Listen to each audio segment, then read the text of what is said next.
Tenemos la reproducción en vertebrados. Vamos a ver de qué trata este tema. Aquí hay un dato curioso, dice, las hembras del tiburón martillo pueden reproducirse asexualmente por partenogénesis. O sea, pueden tener hijos sin haber fecundado con algún macho. Algo así lo realiza también las abejas, que pueden tener crías sin necesidad de tener un macho como pareja, ¿no? También dice el caballito de mar macho lleva el embarazo, ya que la hembra deposita sus huevos en una bolsa llamada incubadora del macho y él los fecunda y lleva los embriones por un periodo de 2 meses, dándole el aspecto de embarazado. Es un animal muy, muy fascinante, ya que el caballito de mar y el macho y la hembra son fieles uno con el otro. Si uno de ellos muere, entonces el otro eh, ya no, este, eh, ya no tiene una pareja más, ¿no? Ellos son animales fieles uno con el otro. Bueno, en este tema aprenderás las diferentes estrategias reproductoras en los animales vertebrados. La reproducción de los vertebrados es sexual, macho y hembra. El macho tiene testículos y la hembra tiene ovarios. Los testículos, estos testículos y ovarios se llaman gónadas, ¿no? En el sexo masculino los testículos forman los gametos o células sexuales que vendrían a ser el espermatozoide y el gameto femenino o célula sexual son los óvulos. Una vez cuando se forman los gametos deben encontrarse para realizar la fecundación. En ese momento es cuando se unen el óvulo y el espermatozoide se van a unir en la fecundación. Ese es un proceso. En ese proceso se forma el gameto masculino juega un papel más activo, dice, a la hora de moverse, ¿no? Tiene una cola, la cual va a hacer que el espermatozoide vaya con toda la velocidad hacia el óvulo. Por eso los espermatozoides tienen un flagelo, tienen una colita para poder desplazarse. Según donde se encuentren el espermatozoide y el óvulo, existen dos tipos de fecundación. Fecundación externa, cuando el macho libera las células sexuales fuera y la hembra también libera sus células sexuales fuera de ella, por ejemplo en el agua, de manera que los espermatozoides nadan en el agua hasta encontrar a los óvulos. Ejemplo, lo realizan los peces y los anfibios. Fecundación interna es cuando el macho deposita sus espermatozoides en el interior de la hembra y se mueven por un conducto vaginal hasta llegar hasta los óvulos. La forma de introducir los espermatozoides en las hembras son poniendo en contacto las cloacas, es decir, la parte final del tubo digestivo que se abre al exterior por el ano. Eso ocurre solamente en aves y reptiles. Con órganos especializados para introducir los espermatozoides, por ejemplo, las aletas en los tiburones. Los tiburones usan sus aletas como órgano reproductor y mediante un órgano copulador llamado pene en mamíferos. Luego de la fecundación se forma una célula llamada cigoto, también llamada huevo o también llamada embrión. Este se desarrolla hasta formar un individuo nuevo. El desarrollo embrionario puede ser variado según los diferentes grupos animales. Según el lugar donde se reproduce el desarrollo embrionario, los animales pueden ser ovíparos. ¿Esto qué significa? Según el lugar donde se produce el desarrollo del embrión. A ver, ovíparos son aquellos que donde el desarrollo embrionario sucede fuera del cuerpo de la madre, pero el embrión está en el interior de una estructura especial protegida por una serie de cubiertas y rodeado por todo lo necesario para desarrollarse. Esta estructura recibe el nombre de huevo y se da en especies anfibios, reptiles y aves. O acá tenemos ovivíparos, son animales en la cual la cría, el embrión se desarrolla en un huevo, pero ese huevo crece en el interior de la madre, ¿ok? Dentro de la madre este huevo se abre, eclosiona y sale al exterior, salen las crías vivas, se da en tiburones y en algunas serpientes. Luego tenemos los vivíparos, que son aquellos que paren al exterior, crías vivas, se desarrollan dentro de una placenta. El desarrollo embrionario ocurre en el interior de una estructura llamada útero y se da en los mamíferos, según cómo es alimentado el embrión hasta que nace. Existen dos tipos de vivíparos. Tenemos los marsupiales y los placentados. Los marsupiales no tienen placenta. El feto nace de forma prematura, antes de tiempo, y se mete en una bolsa llamada marsupio. Esa es una bolsa que tiene la madre. En ella están las ubres que van a alimentar al feto hasta que termine su desarrollo. Ejemplo de marsupiales, tenemos el canguro, los koalas, los gumbats. Placentados son cuando el bebé crece dentro de una placenta, una bolsa, que pone en contacto la sangre de la mamá con el feto. Son la mayoría de mamíferos, ¿no? Tenemos reproducción en peces también, y la gran mayoría de peces son dioicos. Quiere decir que la hembra y el macho están por separado. Tiene fecundación externa y desarrollo externo de los huevos y del embrión ovíparos. Los óvulos son abandonados por la hembra en el agua al azar y son inmediatamente fecundados por el macho. La fecundación es externa porque ocurre en medio del agua y los huevos quedan flotando en este ambiente acuático. Algunos caen y se fijan en el fondo, pero la mayoría sirven de alimento a otros peces. Los condrictios, o sea, los tiburones, tienen fecundación interna. Es el único pez que tiene fecundación interna. Es decir, dentro del cuerpo de la hembra, dice, ¿no? La mayoría de los peces desovan en determinados momentos y estaciones. Los conductos de Wolf llevan el esperma procedente de las gónadas del macho, o sea, aquí tenemos también los conductos de Müller, conducen los óvulos en las hembras. Los huevos fecundados son incubados en el ovisaco.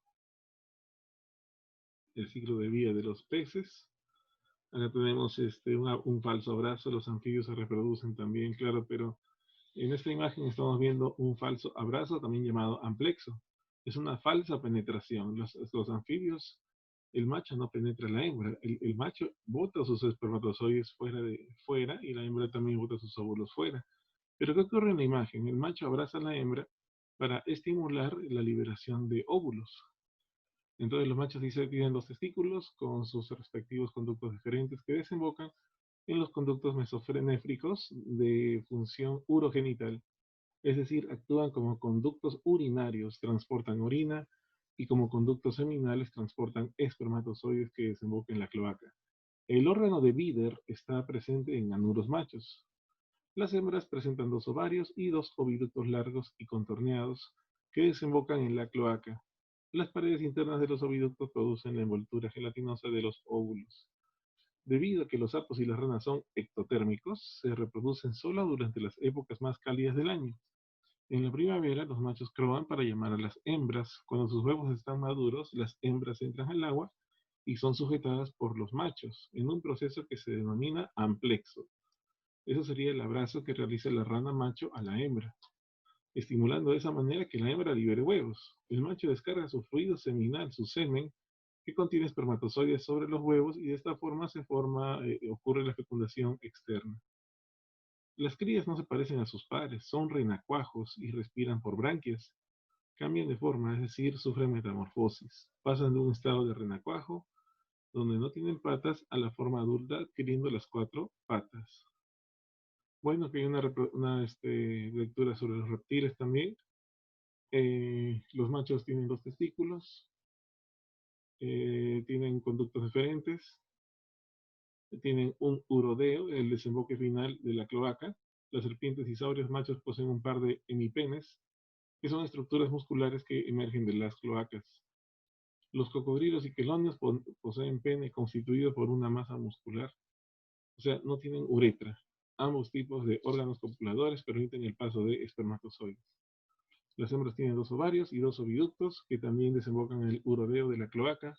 A nivel de los oviductos donde se lleva a cabo la fecundación, existen engrosamientos glandulares encargados de la formación de las envolturas accesorias del huevo, albúmina o clara, envoltura membranosa y cáscara calcárea. El macho se parea con la hembra y este produce huevos fecundos. La hembra pone los huevos sobre la hierba o los entierra y de ellos nacen los pequeños reptiles. En algunos casos, como las víboras, los huevos se abren dentro del cuerpo de la madre y nacen las crías que salen vivas al exterior, pero por eso se les llama ovovivíparas. Muy bien, ahí tenemos el conducto de Müller y también tenemos ahí otras partes que ya hemos mencionado. Vamos acá, reproducción en aves. Las aves tienen testículos con conductos deferentes que desembocan en la cloaca. Los testículos de las aves presentan gran desarrollo en la época reproductiva, puede aumentar su tamaño hasta 300 veces. Antes de la descarga, el esperma es almacenado en la vesícula seminal dentro dilatado del vaso deferente, extremo dilatado del vaso deferente. Bueno, Vamos a ver acá la manera como las aves tienen un útero, una cáscara, una vagina, la expulsión, la cloaca al final. Los mamíferos son dioicos, sexos separados, machos con testículos y hembras con ovarios, oviductos y vagina. Aparatos urogenitales en el mamífero. Tenemos acá que son prototerios, son ovíparos, o sea, ejemplo, ornitorrinco y equidna. Mamíferos prototerios son ovíparos, el ornitorrinco y el equidna. Otro, mamíferos metaterios, los crías nacen vivas pero en estado fetal y se dirigen a una bolsa llamada marsupio que encierra a los pezones de donde se nutre. Los metaterios son el canguro, la zarigüeya y la koala porque no tienen placenta.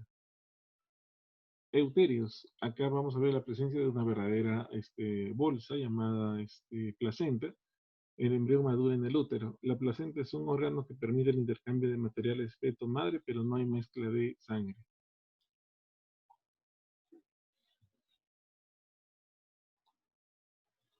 Vamos a la pregunta número 1. En la mayoría de peces hay.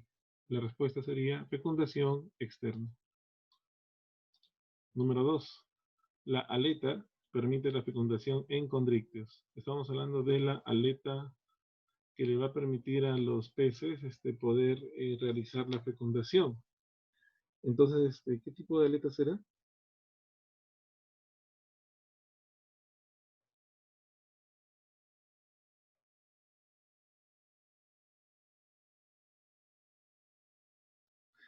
Eh, la aleta pectoral de la hembra. En este caso, la aleta pectoral asegura la fecundación.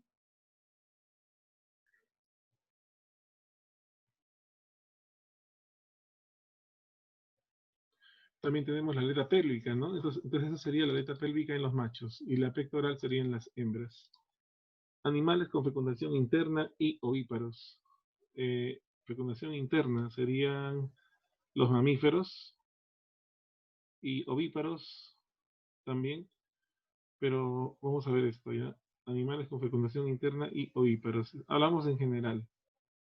Vamos a mencionar a las aves y a los reptiles.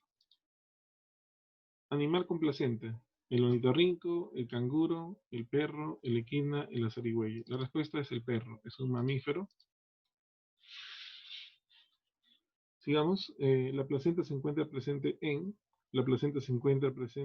los metaterios. No. En los prototerios. No. En los euterios. Sí. La respuesta es euterios. Tienen un ovario rudimentario llamado órgano de Bieder.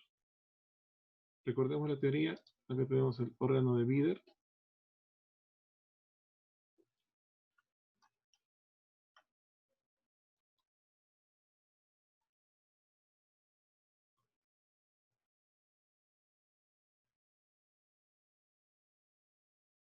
El órgano de Bieder está presente en anuros machos. Entonces los machos actúan, dicen acá, transportan espermatozoides que desembocan en la cloaca. El órgano de Bieder está presente en los machos adultos, en los anuros machos. Ok, entonces la respuesta será en los adultos machos de los anfibios.